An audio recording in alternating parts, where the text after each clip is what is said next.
Hello and welcome back to the David67 Celtic News YouTube channel. Just a wee quick roundup of the transfer news for today, Monday, the 27th of January 2025.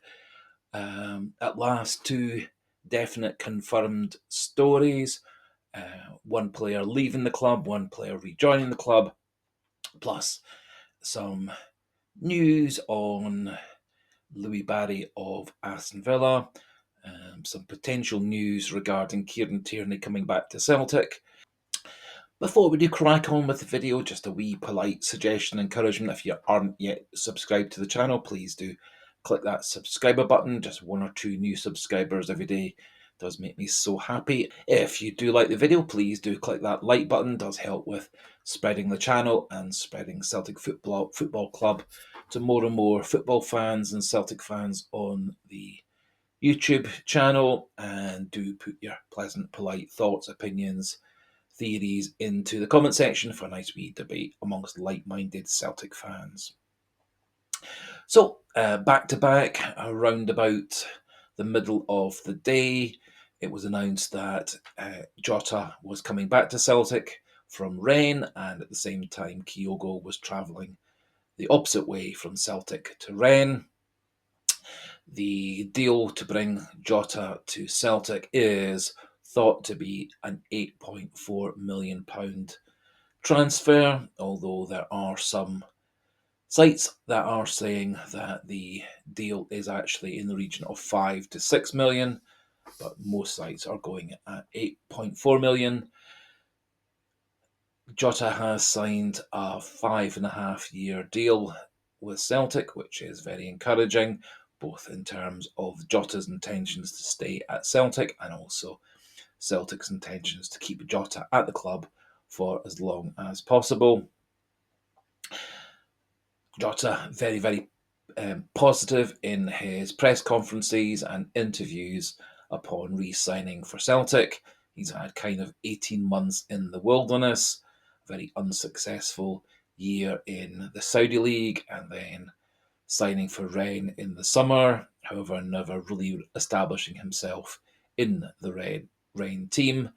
And Rennes at the moment are right down at the bottom of the French top division and are now in a distinct relegation battle. And so it does sound to me that Jota has been given the better part of the deal, coming away from a team that's going to be battling relegation in the second half of the season to a team who is soon to be in the next phase of the knockouts of the Champions League. Right at the top of the table with a 10-point lead and a game in hand. We've already won the League Cup and we'll be playing Wraith Rovers shortly in the next round of the Scottish Cup. And hopefully, come the end of May, we'll have a nice treble on the mantelpiece yet again, or in the trophy cabinet yet again. Jota, of course, won't be available for the Champions League match day 8 game against Aston Villa on Wednesday, although one would presume that he will be one of the 3 players brought into the squad as new players when the new Champions League squad for the knockout phase is finalised in early February. So I would expect that Jota will be making his debut, most likely off the bench, against Motherwell next Sunday. Then home debut, again probably off the bench, against Dundee in the rearranged game that midweek. And then at the weekend after that will be the next round of the Cup against Wraith Rovers. To start with, I personally see Jota very much being on the bench and coming on at around the 60-minute mark, just as Rodgers tends to do with players like Forrest, Yang and Luis Palma. He has not had terribly many games in the last 6 months, not terribly many games in his year in Saudi football before that. And so I think it will take him a bit of time to get up to speed and match fitness, and a wee bit of time to adapt to the different tactics that Rodgers uses, as opposed to the very different tactics that Ange Postecoglou used in Jota's previous 2 years at Celtic. However, at the start of the 25-26 season, I very much see Jota becoming one of Celtic's two wide player first choices. And very soon, I fully expect Jota will be adding to his current tally of Celtic goals of 28 goals in 83 games.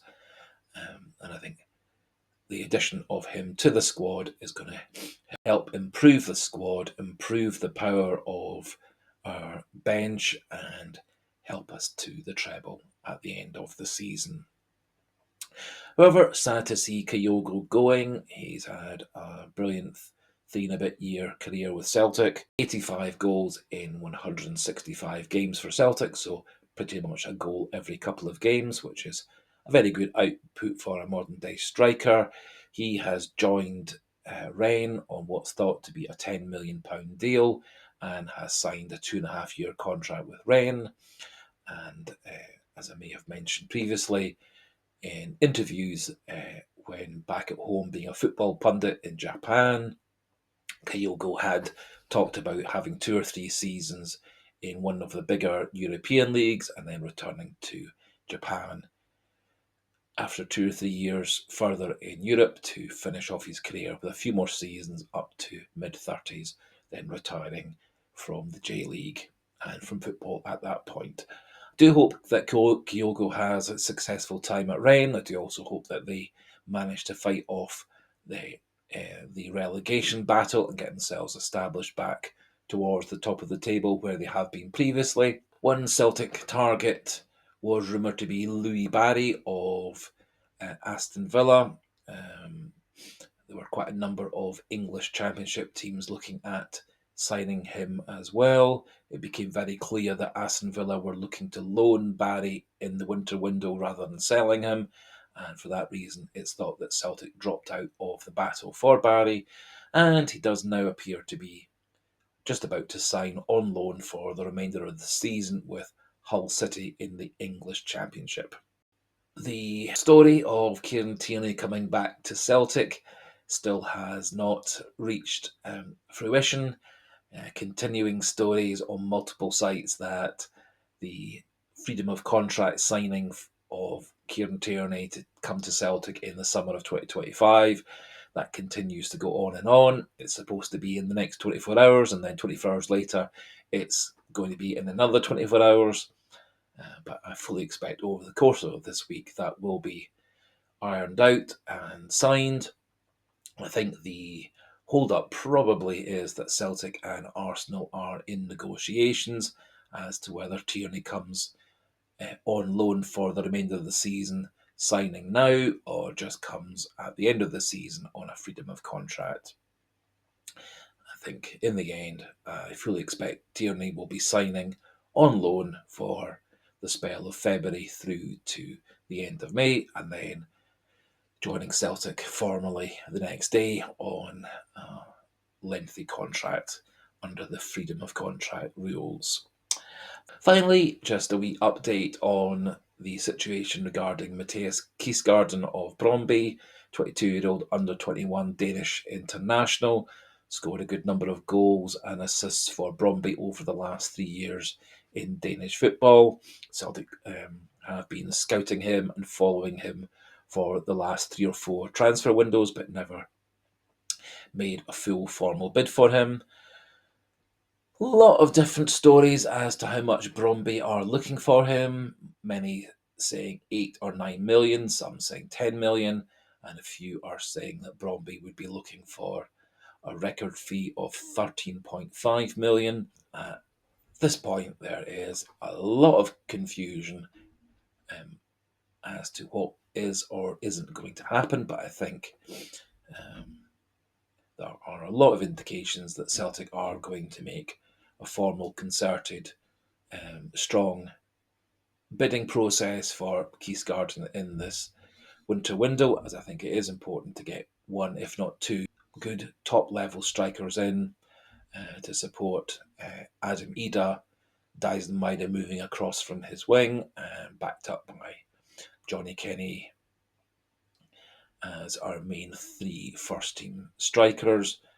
So I do think it's very important that Celtic get in one good level of striker at least in this winter window, and then look to increase that with another top level striker in the summer window. No movement on any Celtic players leaving the club as we speak.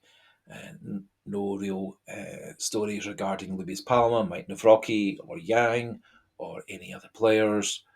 And I wouldn't be too surprised if both Navrocki and Louie Palma are kept as part of the squad through to the end of this 24-25 season, and then reassessed where they are going and where the Celtic squad is going in the summer of 2025. No other news at the moment regarding Celtic. I will be doing a pre-match preview of the Aston Villa Champions League game tomorrow. Also, in tomorrow's video, we'll go through one or two scenarios that might see Celtic getting into the top 8 and directly through to the last 16, avoiding the playoff round. But that does require quite a few results, all going in Celtic's favour, as well as Celtic winning away from home against Aston Villa in the game on Wednesday. And so until the next video, goodbye and hail, hail.